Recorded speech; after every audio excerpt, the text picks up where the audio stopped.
Hey everyone, this is your host Brian, and welcome to episode 37. Today's topic, 2020. Everything is literally on fire, COVID is a waking nightmare, and I got myself a neat pair of socks. Find out about all that and more on this week's episode of the Pause Button Podcast.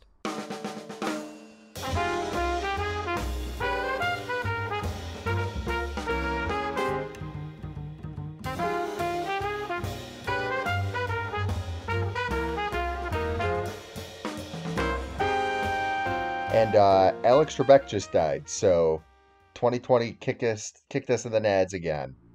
Uh-oh. I think you just told Jim. I don't know if Jim knew. What? Oh man, we got a live reaction here. No. Are you fucking kidding me? Age 80 of pancreatic cancer. Oh my god. Dude, what the Welcome to the podcast, Jim. I just wanted to take a second. What the fuck? I wanted to take a second to say R.I.P. Alex Trebek. You're like, hey Jim, come on over, and then you just kick me in the balls as soon as I walk in the door. That's 2020, man. That's how this usually going. Jeez. I'm gonna process this later. Oh my god. Yeah, that's a rough one. Know that. Obviously, you might be hearing a voice that's new, so I figured we could do our introductions here. Today, I'm Brian, the Haggard Historian. I'm tired. I got some facts I was looking up. We're on the letter H. Okay. Acceptable? Yeah, sure. Why not? Okay, Pat, what about you? I'm Pat. I'm the I forgot to think of one today. I'm the sunshine ruiner of Jim's day. Oh. Yeah. As sunshine usually does. Jim known for being nocturnal. Yes. And I am Jim. Dad, why won't you hug me? And I am going I am very excited to be finally on the Pause Button Podcast. Yeah, we've been talking about Jim for a year now, of how his flight keeps getting delayed. I was talking about how he was flying out to Busan.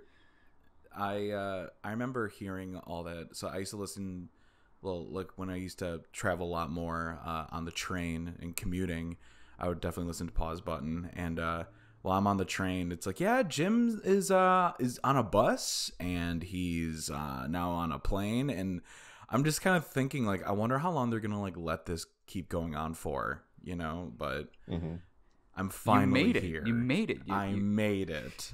And I'm really, really stoked. But so thank you for having me. I just imagine you across the country, in this plane, trains, and automobiles thing, and then, at the end, you show up, on a tricycle with a clown, and he's like, we made it. Thanks, Bobo. I'll see you on Thanksgiving. Pretty much, man. Also, just shit also got wild in 2020, as you kind of said. Yeah. And so it's kind of hard to do anything with COVID. Mm-hmm. Yeah. So I mean, obviously, you've got some things going on your own right now, Jim. What if people enjoy listening to you? Where can they find more of Jim? Wow. That is the most. I know they're not going to look in your dad's arms. So. Oh my god!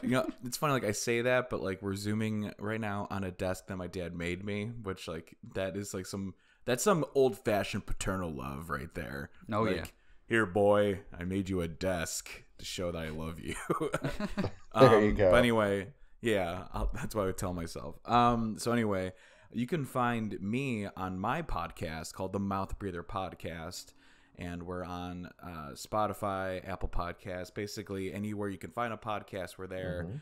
The only difference is that we're not on YouTube, unlike you fine folks, so that's your territory, not ours. Yeah. You may recognize the Mouth Breather Podcast from Brian relentlessly shitting on it in early episodes. Back when he thought that was funny, and all of us were like, people can't tell you're being sarcastic, Brian. People don't know that that's a joke. And then we started getting comments that he's a dick for it, which he was, because he's an idiot. But now that it's cemented that we're friends, I can double down. Now no. Canon. No.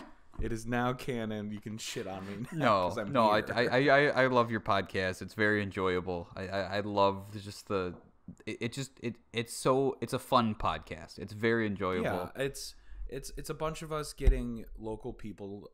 We have a guest on almost every episode where we just talk about if they're a local musician, artist, entrepreneur, whatever.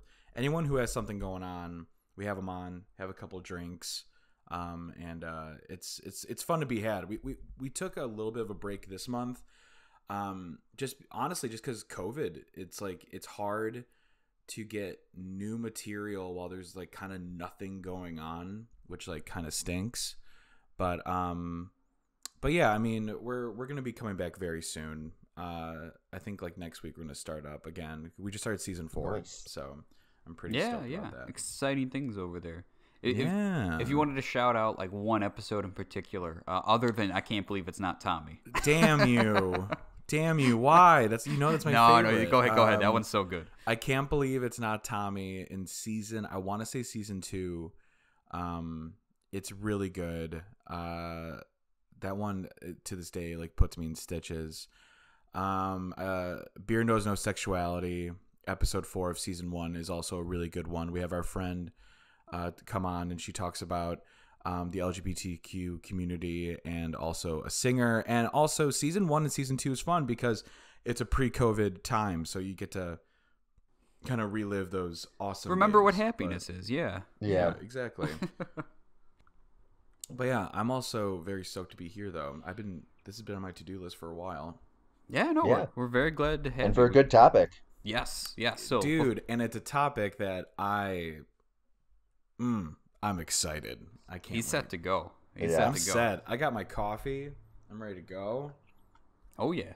Yeah, because we're talking about CD Projekt Red's Witcher video games, as well as the overall Witcher media franchise. Mm-hmm. Yes. So before we get into that, obviously, okay, we forgot to do the intro. We got to give the whole spiel. You know.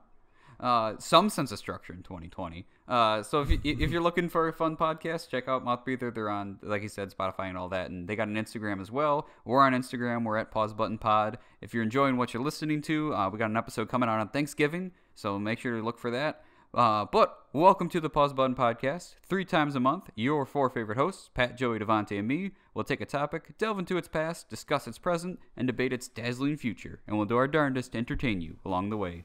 You can expect surprising facts, funny jokes, deeply depressing monologues, and, of course, unrelated witty banter. So whether you're watching a movie or playing a video game, sit down, shut up, and open your ears. It's time for you to relax and hit pause.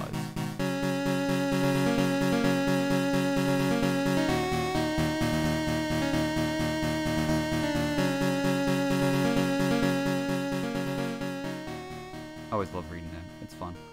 Yeah. Yeah, we can tell. Oh yeah. That's the point. As long as you can tell, I'm enjoying it. Mm-hmm. Why are you rubbing your nipples so aggressively while you read? Watch me.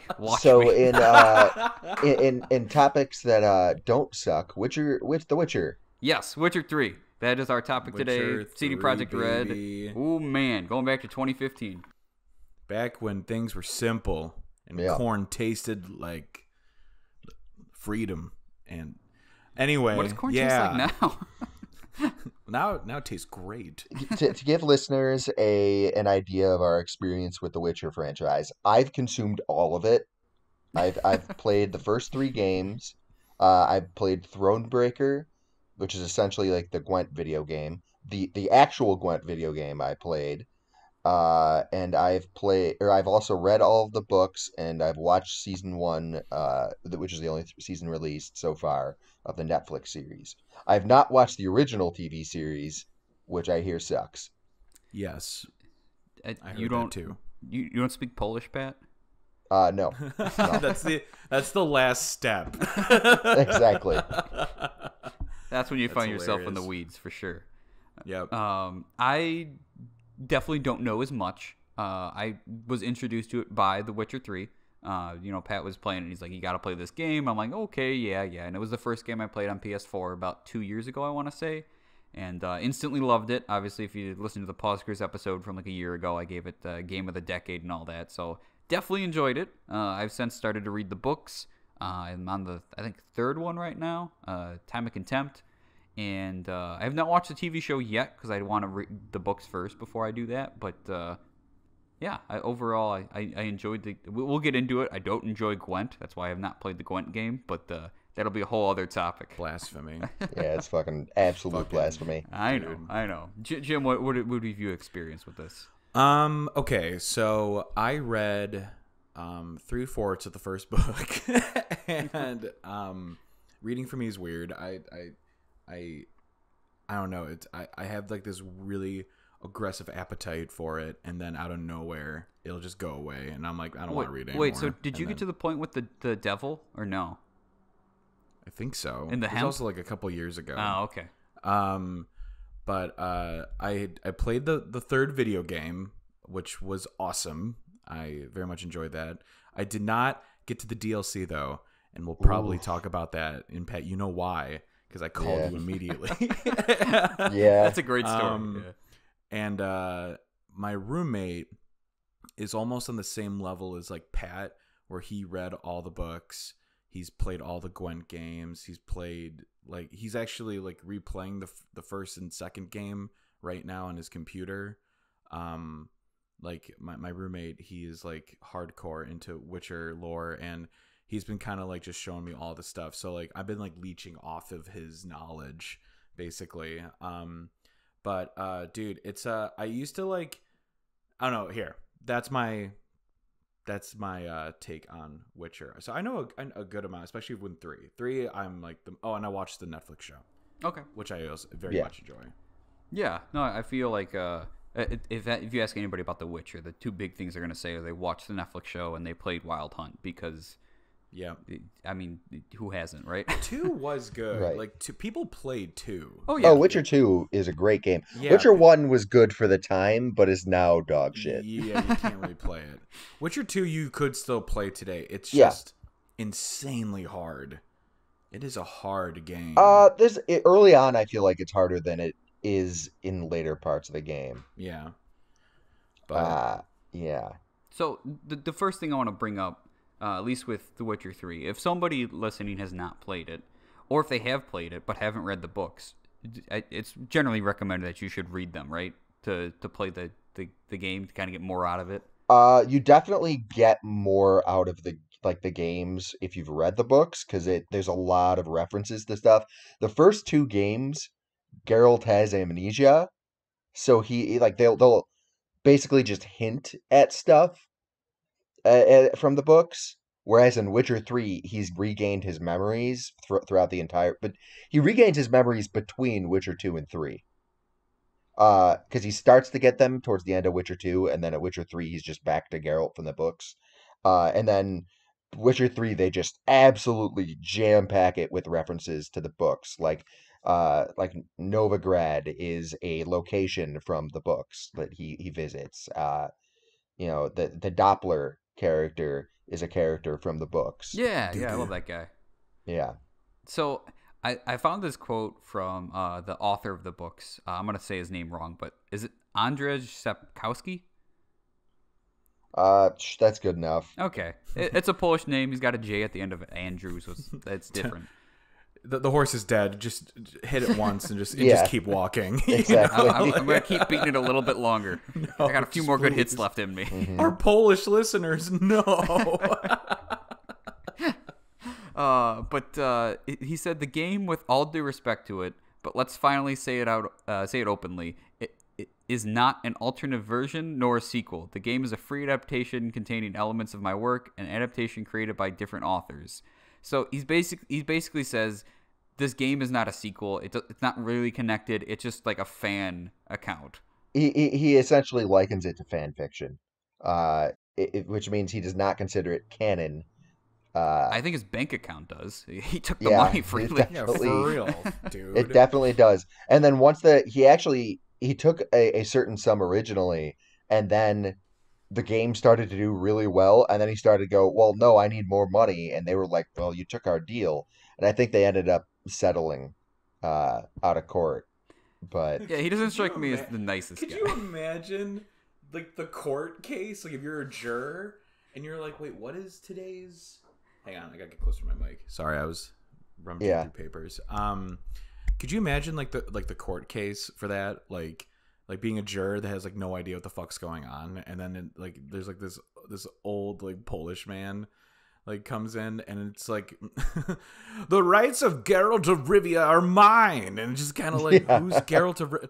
Like that's how they get introduced to the Witcher franchise. Yeah. Well, The Witcher was like super popular in Poland for a long ass time, which is why CD Projekt Red optioned it for a video game series. But the West only really knew about it through the games. I think they started to release the books after Witcher 2 in the West.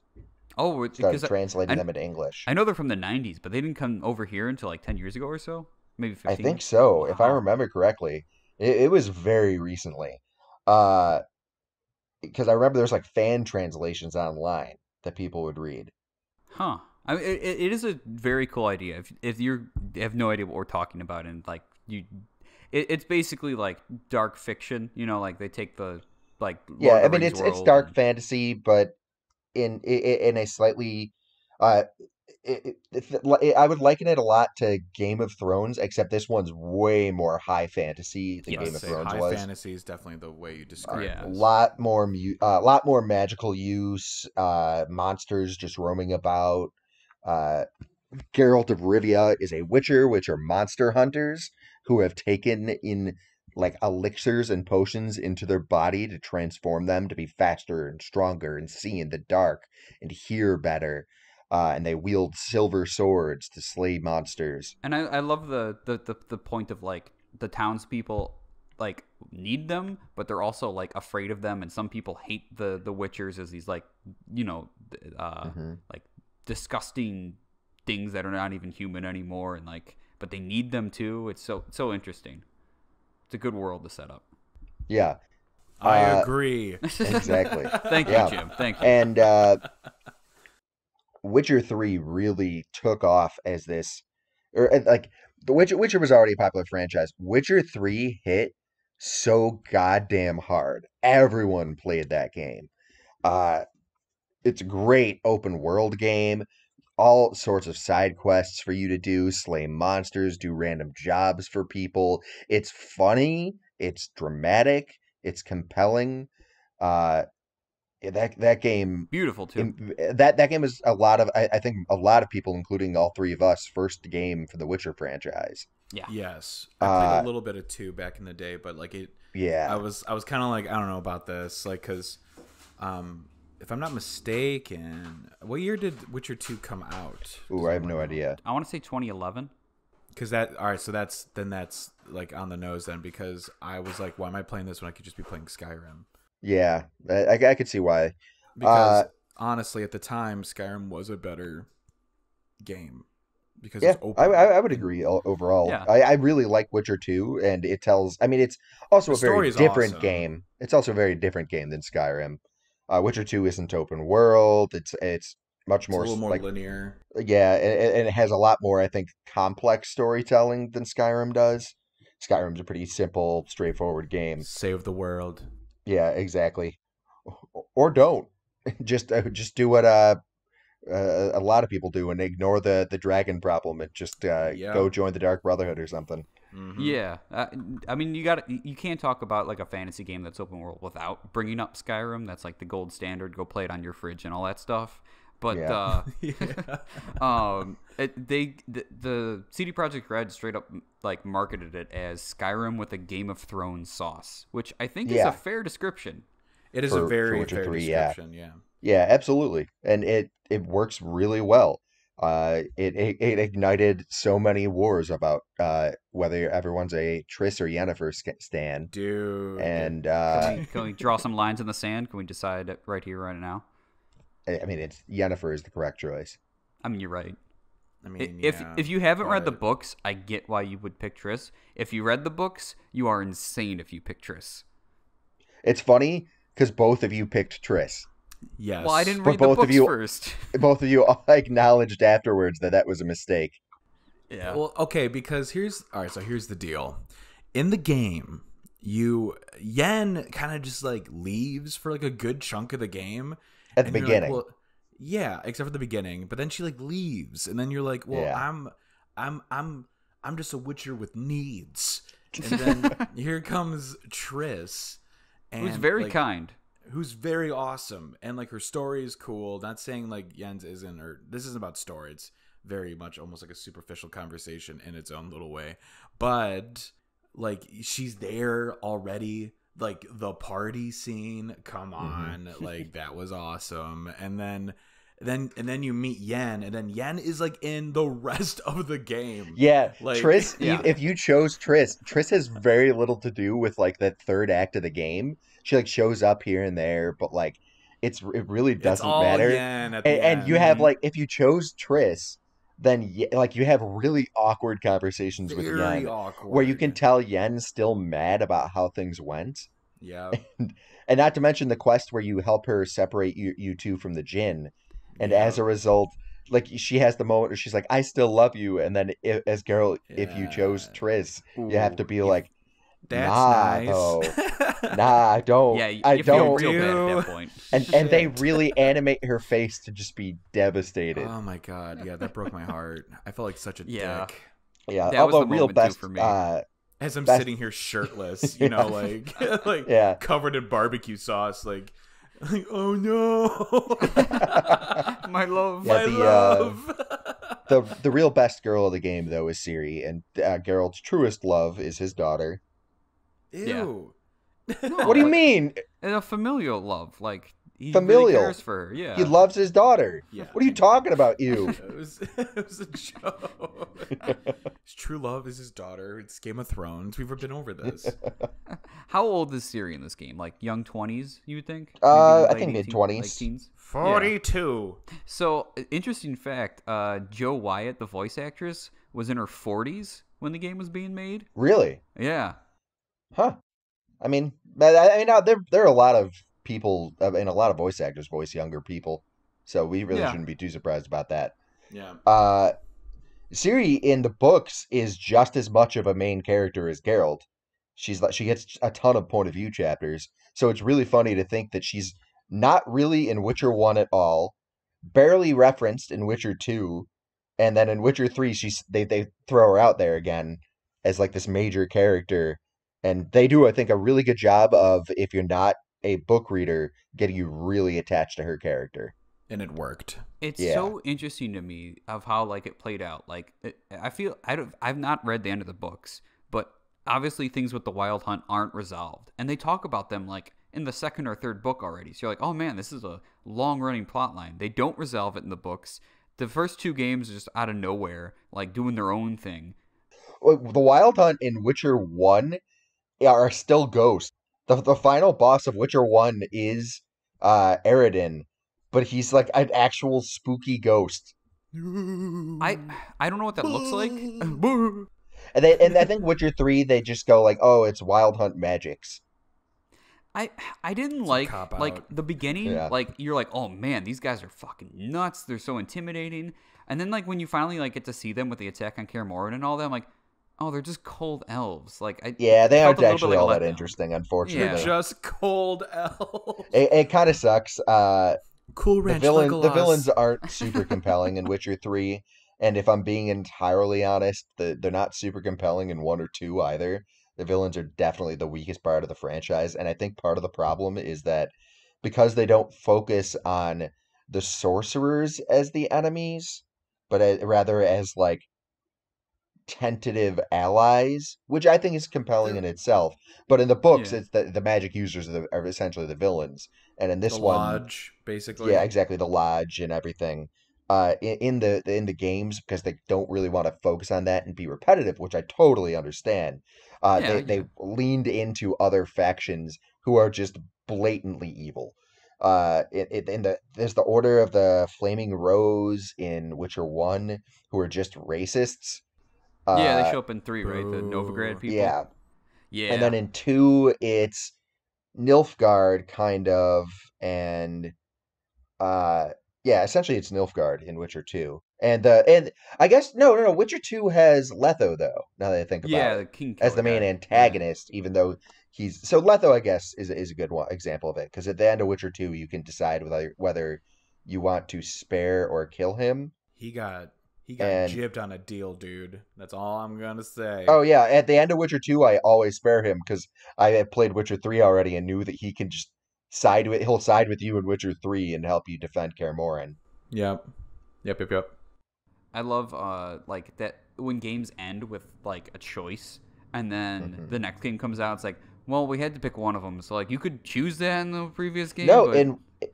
no. If you follow your old save data from Witcher 2 into Witcher 3, he won't show up if you killed him. Shout out to CD Projekt Red. God damn, man, that's great. Yeah. And then on the Switch, there wasn't a Witcher 2. You can choose at the beginning of the game your choices from Witcher 2. They did it in a very like clever way. Like it was just like basically like this like politician type while you're in a bathtub. But like he was just kind of like asking you, no, you're getting your hair cut or something. I don't know. Yeah. But he was just asking you about like, so what do you remember in the previous games? I mean, yeah, what are your adventures like? Yeah. What happened to Letho of Gullitz? And then you're like, if you spared him, Geralt's super ambiguous about what happened to him. But if you killed him, he's like, yeah, I killed him. He just talk dead. About how much Nilfgaard fucking sucks. Like Nilfgaard sucks. It's horrible. They are just the most pompous, annoying people. Yeah, they're really pompous in the games and books, and then in the show they're also religious zealots who worship their emperor for some reason. All bad. Which we didn't need that. Like it's already bad. Yeah. Yeah. Then there's a big goose shit. Yeah. Well, I'm just gonna say, if I were to worship a leader, Charles Dance can get it. That's fair. He's a good choice.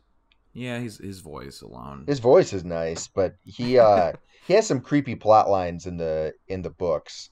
Yeah. Brian, I haven't got there yet. So watch what you gotta fucking say. What book are you on? I'm on the Time of Contempt. They just keep talking about him, but like he hasn't really shown up much. That's the third one, right? I think so.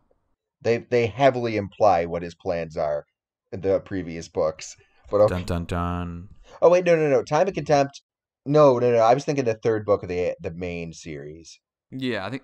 No, you're thinking because you're counting the two short story books and then Time of Contempt. No, so you have the fourth book. Yeah, because there's the two short stories, Blood of Elves, and then Time of Contempt. So you're on book 4. Yeah, okay. Which is also called book 2.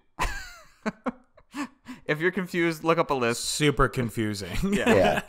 Because chronologically, the short story books are before, but I think they weren't necessarily written before, which would have been very confusing because I think they are must-reads before you read the main series. Absolutely. The second short story one is definitely my favorite. So yeah, because they break down his relationships with Yennefer, Dandelion, and Ciri.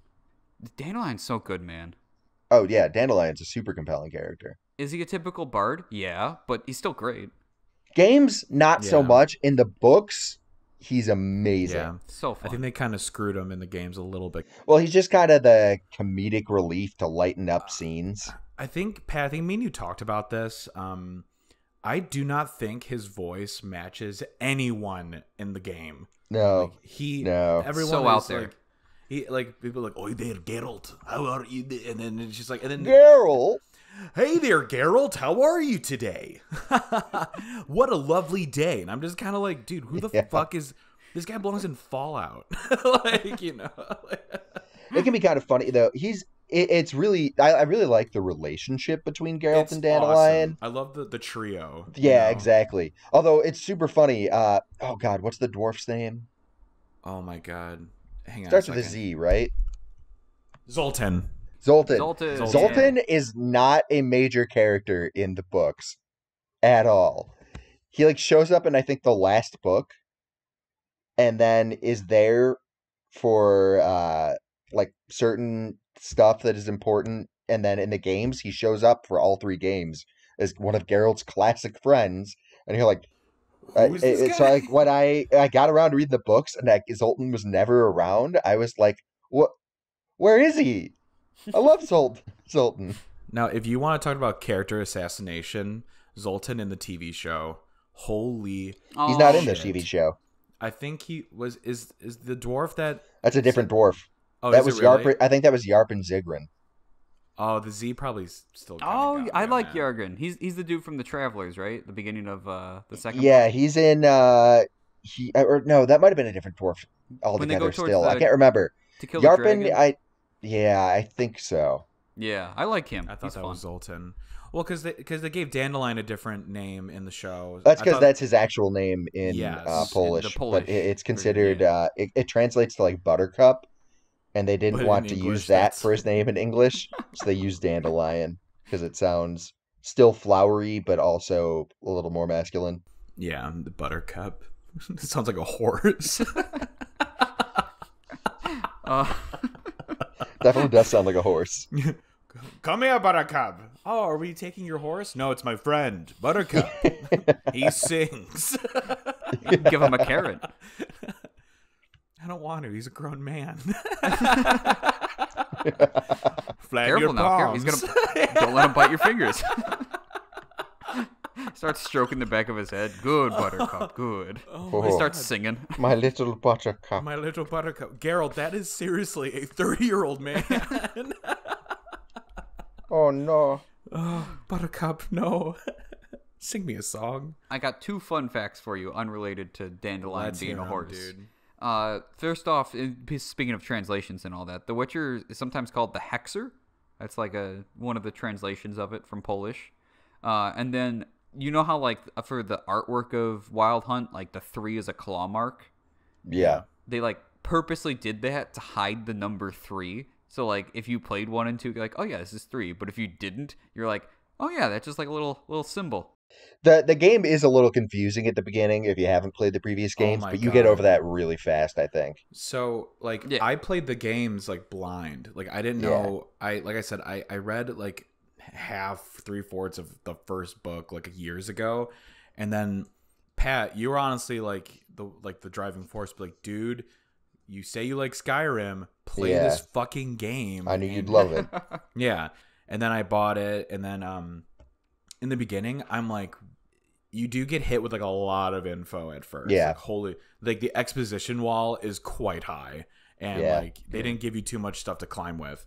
But once you get past it and like you start to understand like what's going on, and once again, luckily my roommate, he's like he has all this like on lockdown, and if I was confused about something, I would either call Pat or I would talk to my roommate, and then it would get all cleared up. I do, and like we'll probably talk about this like later, but like I have definitely some what the fuck moments in that game where I fucked up with like the choices and Yeah. So before we even get to that, we should talk about you fucking up literally with the game file. Oh my god, yeah, this was stupid. You mentioned we're gonna talk about it, so let's get into it. Dude, I fucked up so hard, and it's like, all right, I'm gonna try to explain to this the best I can. So I'm playing the game, doing great.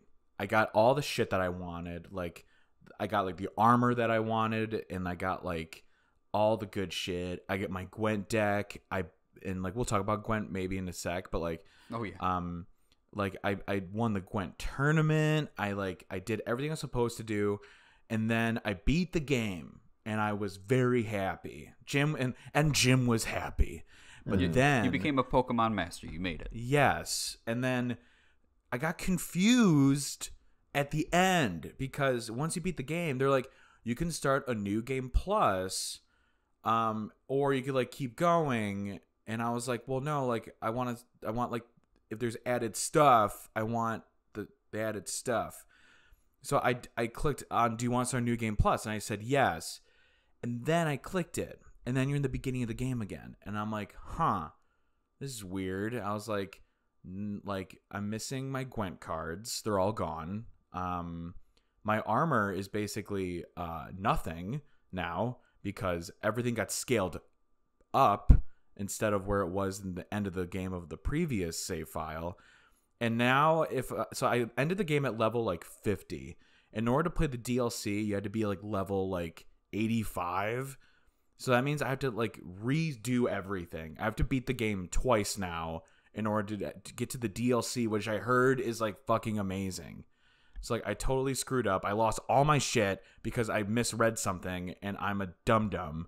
I think the best way to phrase it is like you made a whole Thanksgiving meal and like you ate it, and then you were like, all right, everybody ready for pie? And I was like, yeah, it's time for dessert. You're like, cool. You emptied the whole fucking table, and you're like, get the mashed potatoes ready, get another turkey. We got to do the whole meal again, man. Get ready to eat a second meal. Like, the game is good, and like I remember telling this to like you two, and you guys brought up a good point. Like if there's ever a game you had to play twice, this is Yeah, it. because now you can choose Yennefer correctly. Yeah, so, but at the same time, once you just beat the game and then you have to go all the way back, you kind of don't want to play the game over again because like you just beat it. Right away. Yeah, it's like going to McDonald's twice a week.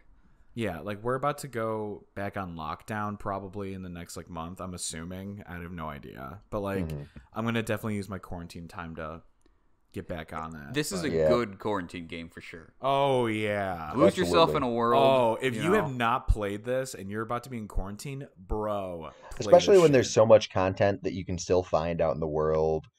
Do some monster quests. My more recent playthrough, when I played on the Switch for the first time, I did a bunch of jobs I had never done before, and I was so shocked by. Yeah. I wanted to talk about that. Give one shout out to like one of your favorite side quests. Like for me personally, it was that Tower of Rats where you go in and like you start reading notes. That was the best use of like that was cool building a story out of just reading notes in a game, which sounds boring and a lot of people skip it. But if you read it, you're like, this is a crazy story. This is so interesting. Some of the side quests could be like their own main quests if they really wanted it to be. You know what I'm saying? Yeah. Pat, how about you go? There's a couple I really like. There's one where I think there's like a fiend or something that's like haunting a village, or no, it wasn't a fiend. It was this like do you remember those tree creatures? Yes, those are called that pop up here and there. Oh my god. They're on the tip of my tongue. Yeah. It's like a really short word. Yeah. They pop, but in any case, it's haunting this village because because the young and the old are arguing about whether they should still be giving sacrifices to it. The traditions, kind of. Exactly. And then it's sort of this breakdown of who do you side with, or do you try to go the Witcher path and do neutral, or whatever. And then by the end, like they all start like killing each other anyway. It's super interesting to me. And then there's another one where there's like a bunch of the more intelligent monstrous races confront you in Skellige, I think it is. And you have to convince them. You have to convince them not to kill you by showing examples of how you showed mercy to monsters in the past. Yeah. Oh my god. And then at the end, you I think have to fight the werewolf member anyway. But I think it would have been more monsters attacking me if I had not been merciful at times. And I think you only need like 2 examples, you know. And I think one of them is probably like the godlings. You can talk about the godlings and how you were kind to them, and if you didn't kick that one out of her mansion that she's living in. Yeah, really early in the game. Yeah. Oh yeah, I remember that. Yeah. In Novigrad. Freaky looking dudes. I know whenever it came to like trolls and stuff, I would try to talk them down because they're just fucking stupid. I love the trolls. Dude, the troll that's at the Novigrad camp, I think. That was a third one I wanted to mention. The Novigrad troll that joined the Redanian army, I think. Yeah. So he's painting red. He's red but paint. He killed all the other Redanian guards on accident. Yeah. And you buy him the paint. It's so good. Me and my roommate will talk like that to each other all the time. Rocks. Be like, I want to go and do into the tralala and the frigala. And then we make out the fooderoo. It's like, I love the trolls. Like, every time I have to kill one, I get really upset because I don't want to. Yeah, sometimes they're just dicks, though. There's some pretty shitty trolls out there. And some that just don't want to listen about not eating people. Yeah. I got 2 things. First one, I want you to just sum up in one sentence. 2 side quests don't matter, we didn't get to you. I'm so sorry. I always do this, and there's only 3 of us here. Good hosting. I don't know how I forget. All right. All right. I'm just your guest, dude. You know what? Take the whole rest of the episode. You can talk about what your favorite ones for. Hi, this is Jim from the Mouth Breather podcast, and Mouth Breather. By the way, Pat, the creature we're thinking were Leshens. Leshens, that's right. They're cool looking creatures, dude. Yeah, I really like that. Another thing I love about the series is its take on vampires. Yes. Very different. That was actually going to be the first thing I say. Any side quest involving a vampire, I'm kind of like all fucking in because like they're always fun. The one where all right, I'm really going to test my knowledge here. A Kikimora, I think. Kikimora, Yeah, those things are cool. That's why you got to play the DLC. There's a whole vampire DLC. I know. And Geralt finds out that this vampire likes it when his victims are already drunk, so he can get drunk off their blood. So Geralt gets like plastered and like wanders the streets trying to find the vampire, and then you eventually fight him. I just like love that because it's just like, what am I doing right now? You know. Another one is there's like a ghost trapped in a fighting stadium ring, and it's like oh yeah, that's like Glarg, the cursed one. Oh yeah, you have to like lose in a fight to it, right? Yeah, so they're like he is cursed to lose every single fight. And the reason why I like this is because the game doesn't tell you what to do. You kind of honestly just have to use your big boy brain or big girl brain, your big brain, and figure it out for yourself. And it was like, okay, he's cursed to lose every single fight he's in this ring, and we want him out. So what do I have to do? Oh, wait. What if I just don't do anything and then just let him kick my ass? And then that's what you do. And then it's like, he's like, oh, I won? It's like, yeah, buddy. Yeah, you won. You did it. Love the idea that no one ever thought of that. I know. They talk about this dude being here for like hundreds of years. Yeah. You're telling me that no one like just no one is like, what if we just lost? Oh my god, everyone here is a dick. Do you know how bad education is in the countryside of like, the continent? Come on. In that same ring, you eventually get in a fist fight with a troll, right? You have to beat a troll by fist fighting it. Oh, and of course, before that, they're like, oh, you're going to beat like one of our champions. And it's just a giant bear. And I'm like, yeah. Fucking fist fight that bear. It's a fist fight, dude. It was awesome. That shit is so cool. Yeah. It was all good. Yeah, so like those are some of my favorite like side quests. I'm sure I have more. Obviously, like I don't think it's a side quest. I don't know. This is weird. This quest is kind of like half story, half side. Like the Ladies of the Wood. Yeah, that's technically a story quest. Is it a main story quest? I just can't remember. Yeah, because you have to play it. Yeah. That shit was fucking awesome. Perfect like I music, said, well designed. Dude, there is not another quest kind of like that in the game. Like where it is so fantastical. So like it's so witchery. It's so dark and kind of depressing and a little fucked up. And then it's like, I don't know. It's I really enjoyed it. Phenomenal. That was cool. Just phenomenal. Yeah. So and it's so early in the game. Yeah. Yeah. It's right, right there in the beginning. You have to choose what your choices lead to either the children getting eaten or the children get freed and the local village gets slaughtered. Yeah. The dark world, man. It's awesome. I love it. The two things I got. The first one, I want to make sure we got enough time for everything. So, in one sentence, can you sum up how you feel about me not liking Gwent? You dumb. It fun. You dumb. It easy. What your problem? Why use all words when you can only use some? I made that 4 sentences, but they were short. So That's we'll fine. count it. That's fine. Jim? Just because you're not good at something doesn't mean you shouldn't keep trying. Yeah. That was positive. What a Fuck loser. you. ... Fuck There we you. go. There we go. No, dude, why? Why though? I'm not that big into like card games and everything, and I wasn't good at it. And like the game was big enough. Bro, you played Yu-Gi-Oh! I was And sucked it's at barely Yu-Gi-Oh. a card game. Like, I mean, it is, but like it kind of isn't because it's like a mini game. I'll sum it up as quick as I can. I started the game and I forgot about it because there's so much to do. And then by the time I tried to get into it in the game, everybody else had such better cards, and I was so behind.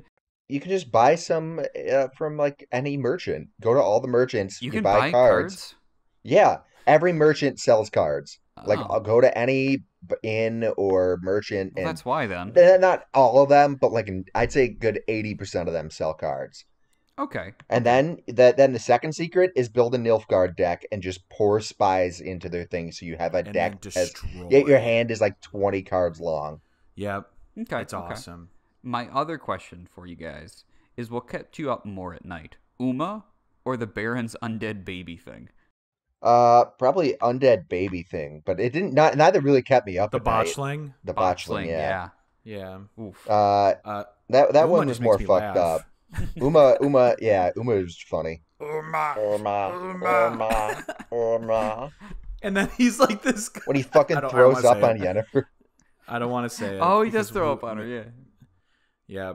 Uma is not what he seems, though. Yeah. And when you find out who he Well, is. I don't think we're avoiding spoilers, are we? Yeah, I mean, It's kind of like when I was playing, I'm like, who is this? Because at one point in the game, they're talking about who Uma is, and like everyone has their own theory, and some of it is like, oh shit, if it's that person, then we're fucked right now. So I don't want to. Yeah, I don't know. Fair enough. I would consider it a We were spoiler. straight up spoiling the Yennefer and Triss plotline earlier. I feel like we've spoiled some stuff, but not all of Yeah. it. So, like, you know, But a little that's bit here and there. Fair that's enough. a little more of like a side thing, I guess. It's more of like definitely like a love thing. And we also but talked about how the Wild Hunt are just evil ice elves. Yeah, it's true. I kind of already knew that though, or at least I gathered that. Except They don't reveal it in the dude, game until later on.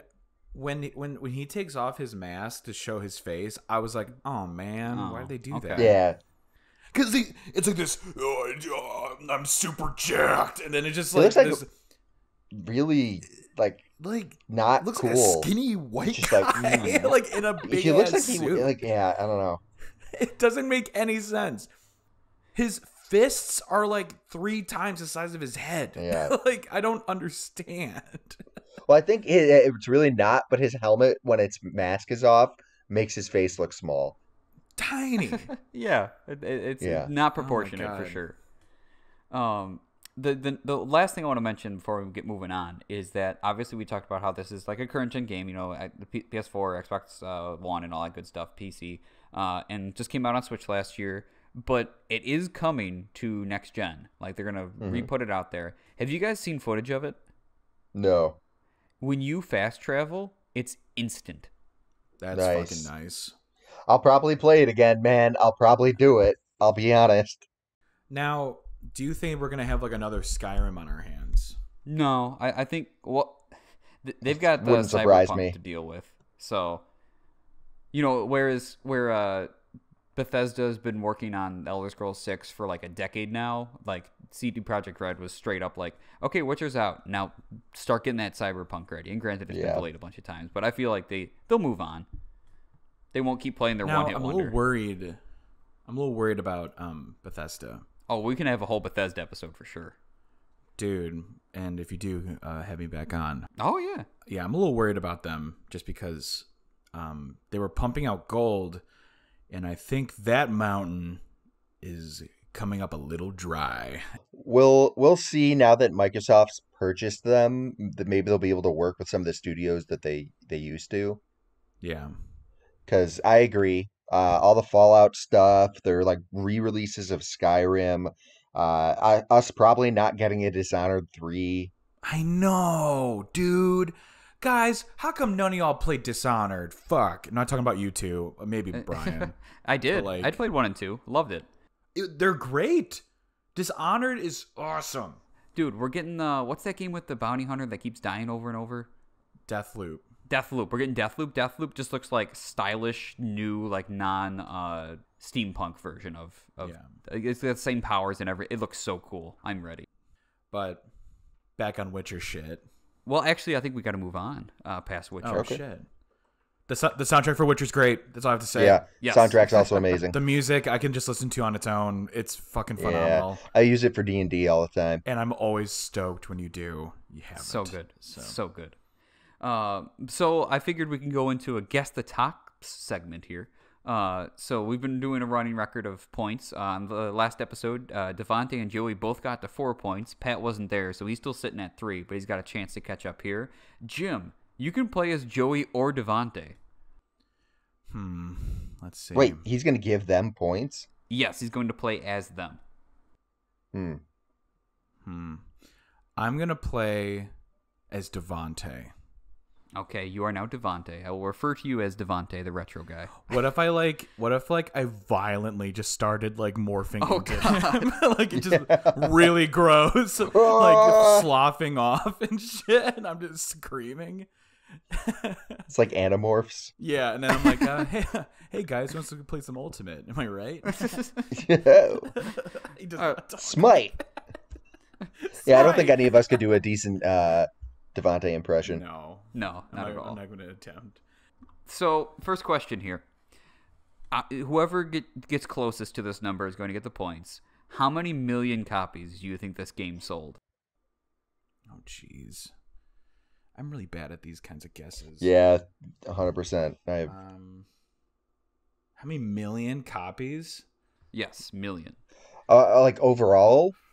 Yes, through all consoles, all releases, Fuck, Switch and all. I'm either going to overshoot the fuck out of it, because I don't know how many people are in America and Europe. And It's all in that the shit. yeah. Jim, how many numbers are My there? name is Devante. Sorry, Devante. How many numbers are there? It's not like it's infinite. Yeah. Do we have who's going first? Me or him? Let's go with you because you asked. Okay. I'm gonna go. It's definitely in the millions. If I swear to God, if he does like one more than me, I was going to. yeah, I know like, you you're are. gonna get I'll say 30 million. I'll say 30 million. 30 million. Okay. 31 million. No, I'm just joking. I was honest to God gonna say like 15. Like I'm not joking. 15? You know 15? Yeah. Okay. 15 million? Yeah. Well, no, 15. Just 15. Just 15. The three of us, 12 other people. We got 3 of them. Yeah. This game actually sucks. So the points go to Pat here. Congratulations, Pat. Hey. 28 million. You were really close. Oh, wow. Okay. I thought it was going to be like, it was just a number above that, so I got lucky because he did lower than me. Oh, wait, if I would have done the 31 million joke, I would have actually... No, it's you still would've lower lost. than me. Yeah. Wait, still what would've was lost. the number? It was 28 28 million. Oh, 28 million. Yeah. Yeah. I do want to mention the franchise overall has done 50 million. So like over half of their sales have just been The Witcher 3. Yeah. That makes sense though. We're kind of Yeah. talking about how this game very much introduced a lot of people to this. Yeah. So much so that they made a fucking show out of it. Right, exactly. There would be no Witcher show without this game. No, I don't think so. 100%. Witcher 3 brought out the interest in the Witcher franchise to companies like Netflix. And what perfect timing, because Game of Thrones just ended. So like a lot of people Poorly. needed that. Ended poorly. So there was a strong Yeah. need. I mean, yeah. Next one here. How much like money in millions of dollars God damn it. do you think the What's budget? with the numbers? What was the budget of this budget? game? Yes. This is the last question like this. I got 2 more that are different. Number questions suck because I don't know. Just pick a number. In millions, the budget. Yes, millions of dollars. How much? I'm just gonna. I have no idea with this kind of thing. I'll say 100 million. Okay. That's a lot of money, dude. That's a lot of money. I'm gonna say 30 million. Okay. Again, congratulations, Pat. God damn it!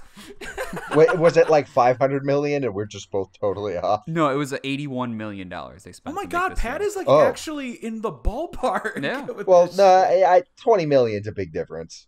Better than 50 million off. I guess fair. That's fair. All right, next one here. Which one of these award shows didn't give it Game of the Year? Okay, all right. You got the Game Awards, Jeff Keighley and all that. Yeah. The Dice Awards, those are the ones that were pretty focused on like developers and all that. Or the Golden Joystick Awards. One of them didn't give it Game of the Year of 2015. Golden joystick. Okay, and Pat? I was also gonna go golden joystick. Ooh, both of you guys do not get points for this one. As a dice? Dice did not give it to. Do you know what they gave the Game of the Year for 2015 to? Who? What? Fallout 4. What? Oh, Disgusting. no. Disgusting. That is Dice. horrifying. The disrespect. That is. That's fucking Oh my God, that hilarious. game is not great. So wrong, That's man. funny. That so game is bad. mediocre as hell. It's Yeah. all right. Yeah, it's just like all right. Well, compared to this, it's like, what the fuck are Yeah. you doing? It's good, but No. It's not this. I listed as mediocre. I enjoyed myself, but I never feel any interest in playing it again. I really enjoyed it, but it's not The Witcher in any comparison. Yeah. All right, one more. This one. Which one of these companies did not give it a 10 out of 10? Polygon, Game Informer, or Eurogamer? Game Informer. I'll go Eurogamer, even though I agree with Jim, but I'll say Eurogamer. Okay. We're both wrong. You both said Eurogamer? No. Game Informer. Okay, Jim said Game Informer, and then... I said Eurogamer. Okay, I phrased this question badly because only one of them gave it a 10 out of 10, but Game Informer didn't give it a 10 out of 10, so Jim gets a point. Wait, what? What are you talking about? Wait, how did Did you ask the wrong question? I phrased it completely wrong. You didn't just phrase it wrong. You asked the incorrect question, and then Jim happened to get it right. Yes. I just seriously just got lucky. Congratulations, Devonta. You now have 5 points, tied with Pat. That's so stupid. I know. You're an idiot. Pat, put the machete down. Patrick. Well, how did he get here? I thought it was at his house. You're an idiot. You're an idiot. You're a fucking idiot. This is why you never should have been made judge of that Mario judge. Okay, all right, you fixed that by not letting me win the next one. Okay, so Mom, Dad, please. Not in front of our guests. Idiot. Okay, so stupid. Anyway, Eurogamer gave it a 10 out of 10. Game Informer gave it a 9.75, and Polygon gave it an 8. All right, fuck you, Polygon. So I looked into it. I was like, why is Polygon doing this? And it kind of says like they're trying to be in a huge open world game without the same resources as Bethesda or EA, which they called a level of confidence bordering on insanity. But the next sentence was they did it. So like they enjoyed the game. But part of their issue with it, I think, where they got a little bored with the side quests, which I don't know how. And then they said women are over sexualized and there are no people of color. But there you go. So the standings now are Devontae, quote unquote, with 5, Pat with 5, and Joey with 4. All right. So the present. What's going on here with Witcher and CD Projekt Red? So obviously, I feel like we don't have to get too much into it because we talked about it. But the Netflix show they got going on, Henry Cavill being the Witcher. Oh my God, Henry Cavill can like seriously sit on my face. He's also a massive gamer. Yeah. If I remember correctly, he missed his call for Superman because he was doing a raid in World of Warcraft. Oh my God. That is all right, hold on. You're playing WoW and then you hear like a voice be like, "All right, guys, we're going in." And someone goes, "Wait, is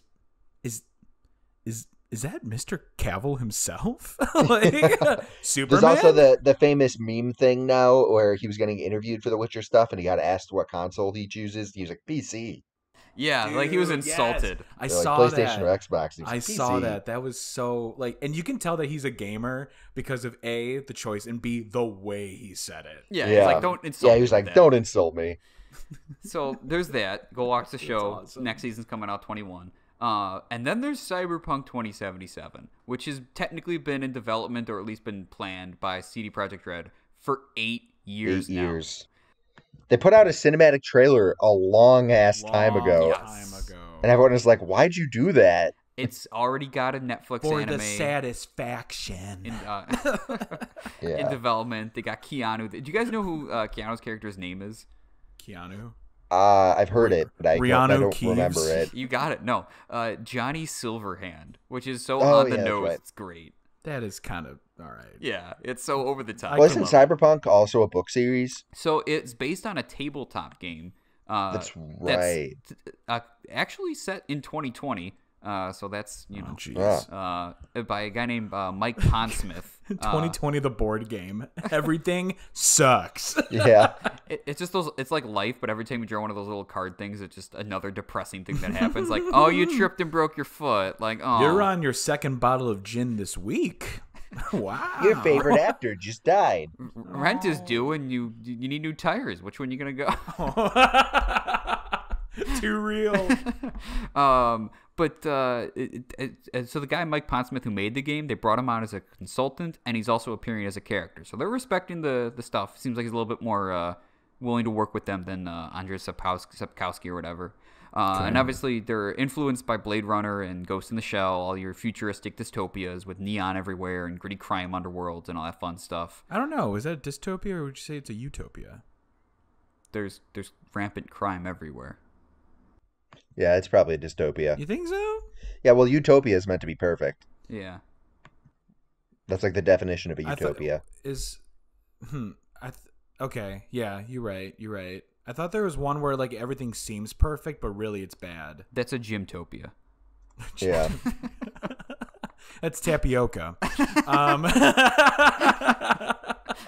The cool thing about this game, though, is that it's different from The Witcher, at least, in the fact that they got classes. You can be a corpo rat, a nomad, or a street kid. So street kid. Yeah, man, street kid going out there. Well, that's not your class, right? That's your background? Well, it's like it's not so much your classes is where your character starts, but like it really phrases who your character is from the start. And like I feel like all three will give you a good playthrough of the game.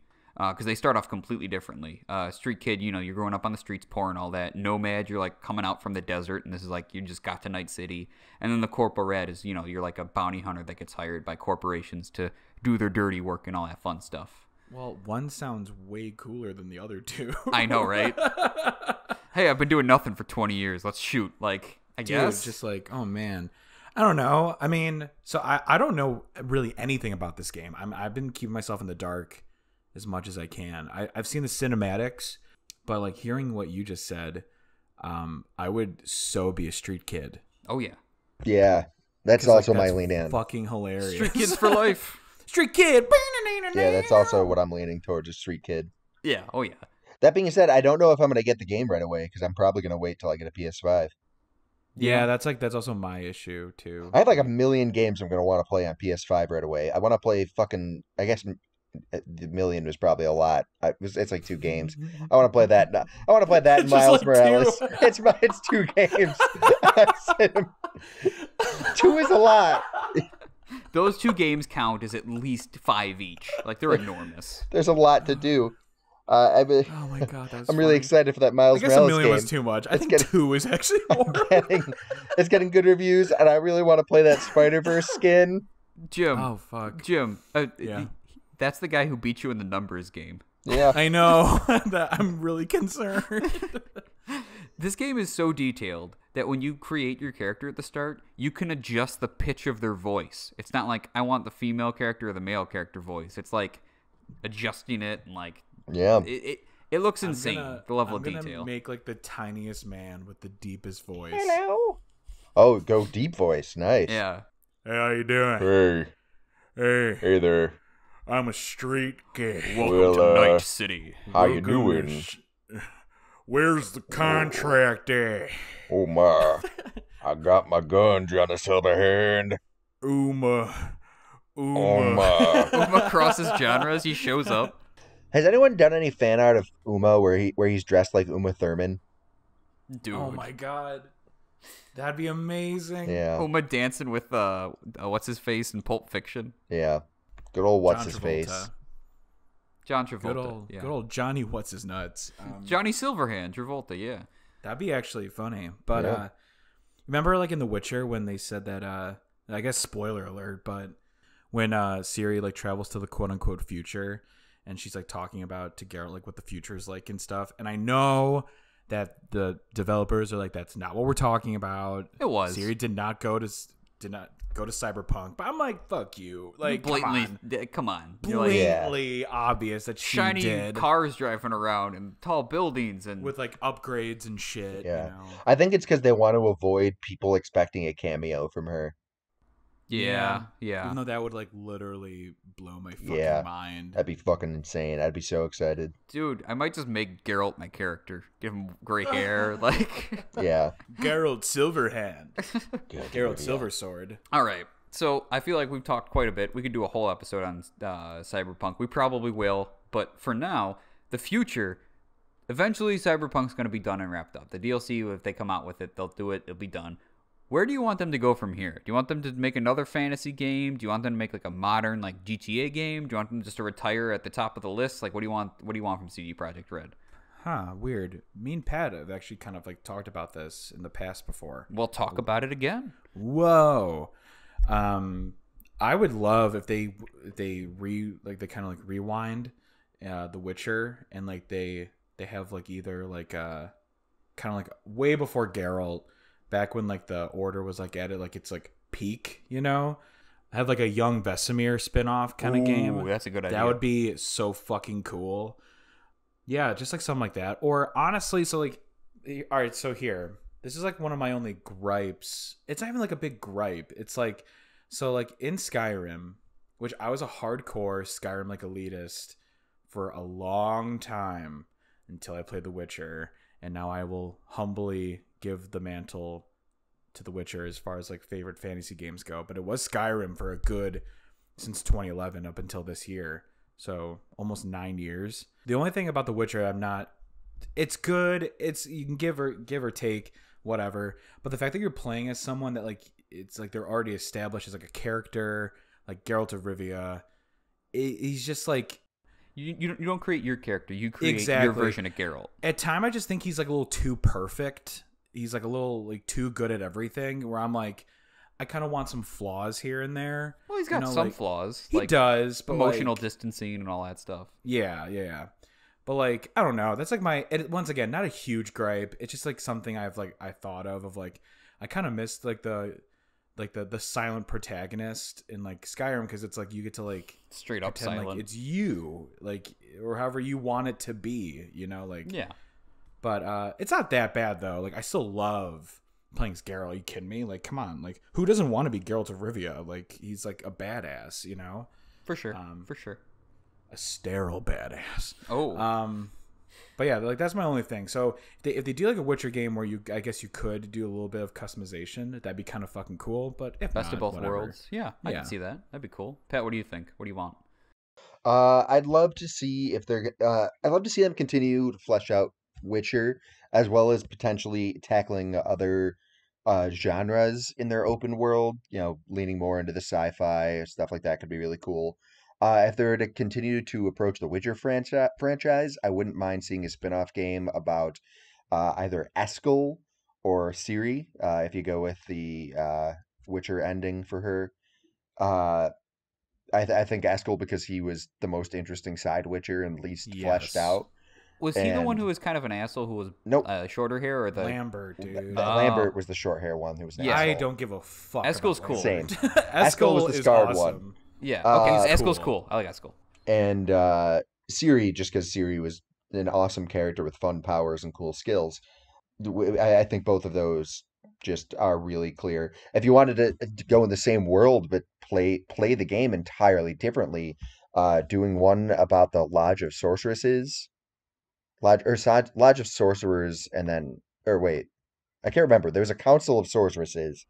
The Lodge. That was the Lodge. Then what was the Sorcerer organization? The Lodge of Witchcraft and Wizardry. No, Hogwarts. No. Ooh, yeah, you're right. I definitely forgot the name of that. Yeah, I can't remember either. But playing as like a sorceress could be interesting too. Yeah, that'd be a whole different That'd be a lot game. of fun. I'd be totally interested in seeing more of that. Yeah. And a version of Gwent that's more like the actual Gwent game from the Witcher games and not the Gwent that they turned it into. Yeah, it's odd that they did that. Wait, what? The actual Gwent game, when you play it, is very different. Oh, really? Yeah, it's well, it plays similarly, but there's like 2 rows and there's like the weather effects are played differently, and it's gotcha. weird. All right. So I got one big question to wrap things up here. All right.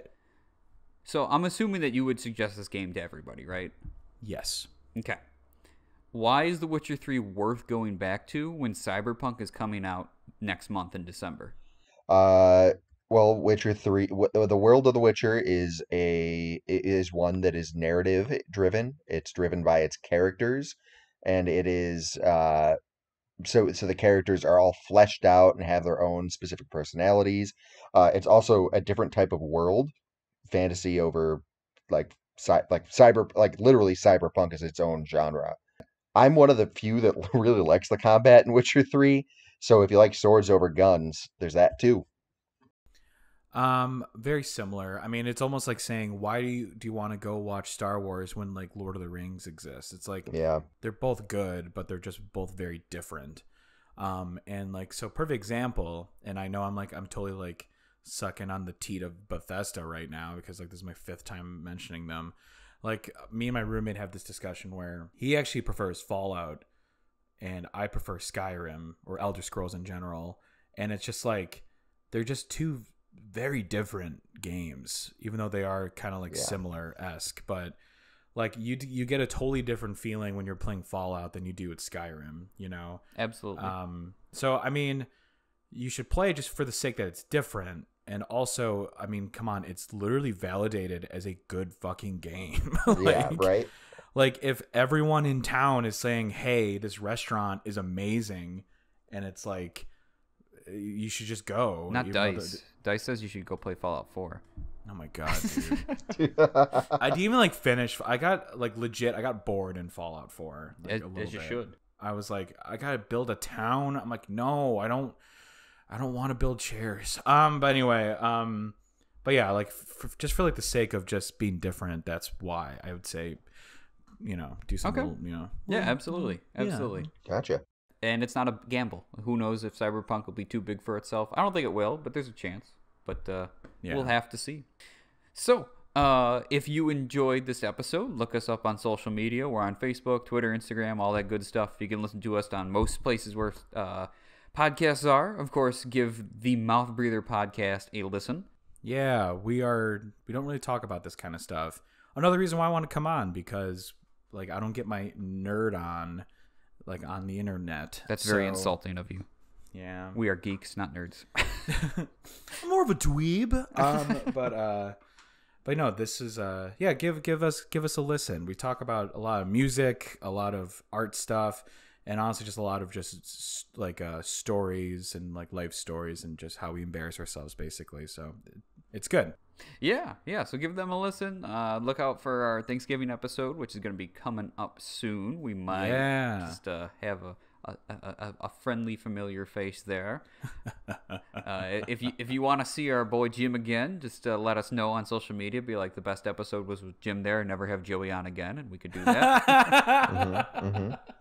But overall, you know, if you liked it, share it with somebody. If you didn't, let us know why not. We're always looking to improve and make it better for you guys. But we thank you so much for listening. So that's it for now. But Jim, what are we going to talk about next time?